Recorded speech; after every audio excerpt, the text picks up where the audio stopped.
আমরা কয়েকটা জিনিস নতুন করেছি বাংলাদেশের ইতিহাসে। সেটা হচ্ছে লিগ্যাল এইড আগে কখনো ম্যান্ডেটরি ছিল না, বাধ্যতামূলক ছিল না। এবার আমরা মামলার জট কমাতে বাধ্যতামূলক করেছি। আপনাকে প্রথম লিগ্যাল এইডে যেতে হবে।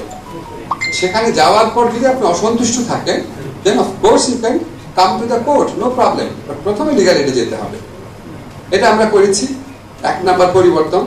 2 নাম্বার পরিবর্তন হচ্ছে লিগ্যাল এইডে কোন সমস্ত মামলার ক্ষেত্রে আপনাকে অবশ্যই যেতে হবে, এরকম 11 ধরনের আইন আমরা সুনির্দিষ্ট করে দিয়েছি। থার্ড হচ্ছে, আগে লিগ্যাল এইড করতে হচ্ছে একজন সিনিয়র সহকারী জাজ।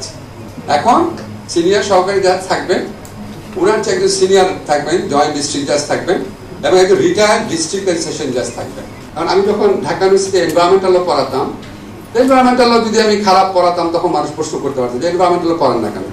অন্য একজন লেবার ল পড়াচ্ছে, সে ফাঁকি দিচ্ছে নাকি বা সে করছে না, কিন্তু আমার দেখার বিষয় না। আমার মিনিস্ট্রি কি কাজ করছে এটা অল্প কিছু আপনাদের বর্ণনা দিলাম, আরো অনেক অনেক কাজ করছে। এবং এটা কিন্তু আমি করি না, আমার মন্ত্রণালয়ের প্রত্যেকটা অফিসার সারা বাংলাদেশ থেকে খুঁজে সবচেয়ে অনেস্ট, সবচেয়ে যোগ্য অফিসারদেরকে নিয়ে এসেছি। ওদের অনেকে আমার ছাত্র ছিল, I know their track record. তারা দিনে রাতে কাজ করছে। আমাদের খুব বেশি সময় নাই, কিন্তু আপনাদেরকে আমরা খুব দৃঢ়তার সাথে একটা কথা বলতে পারি, আমরা যে পরিবর্তনগুলো করে দিয়েছি, যে রিফর্ম করেছি, এই রিফর্মটা যদি পরবর্তীকালে পলিটিক্যাল গভর্নমেন্ট সাস্টেইন করে, অবশ্যই বাংলাদেশে অ্যাক্সেস টু জাস্টিস প্রচন্ড পরিমাণ বৃদ্ধি পাবে। দরিদ্র অসহায় মানুষের আইনগত প্রতিকার পাওয়ার সুযোগ অনেক অনেক বেশি অবারিত হবে।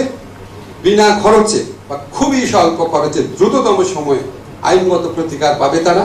এবং বাংলাদেশে সবচেয়ে বড় যে প্রবলেমটা, এই দেশের সবচেয়ে বড় যদি 5টা প্রবলেম বলেন, তার মধ্যে একটা হচ্ছে access to justice or administration of justice.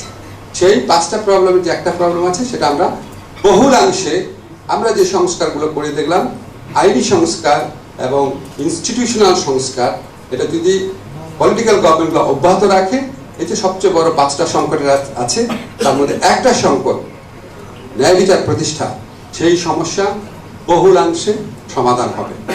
আমি আমার বক্তব্য শেষ করছি। আপনারা যারা সিলেটের মানুষ আছেন, আপনাদের কাছে আমার একটা আকুল অনুরোধ, লিগ্যাল এইডের কথাটা না মানুষকে জানাতে হবে। যত ভালো জিনিসই হোক, মানুষ যদি না জানে তাহলে তো মানুষের উপকার নিতে আসবে না। আপনারা সবাই এখানে গণ্যমান্য মানুষ আছেন, আপনাদের কাছে আমার অনুরোধ, যত জায়গায় পারেন, যত মানুষকে পারেন এই জিনিসটা জানাবেন।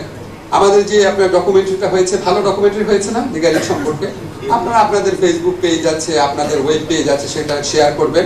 আমাদের এখানে যারা জুডিশিয়ারিতে আছেন, তোমাদের কিছু রিকোয়েস্ট করলাম, তোমরা এটা আরো বেশি শেয়ার করো, মানুষকে জানতে দিতে হবে। ইনশাআল্লাহ আমরা সবাই মিলে একটা মহৎ উদ্যোগ শুরু করেছি, আল্লাহ আমাদের সহায় হোক।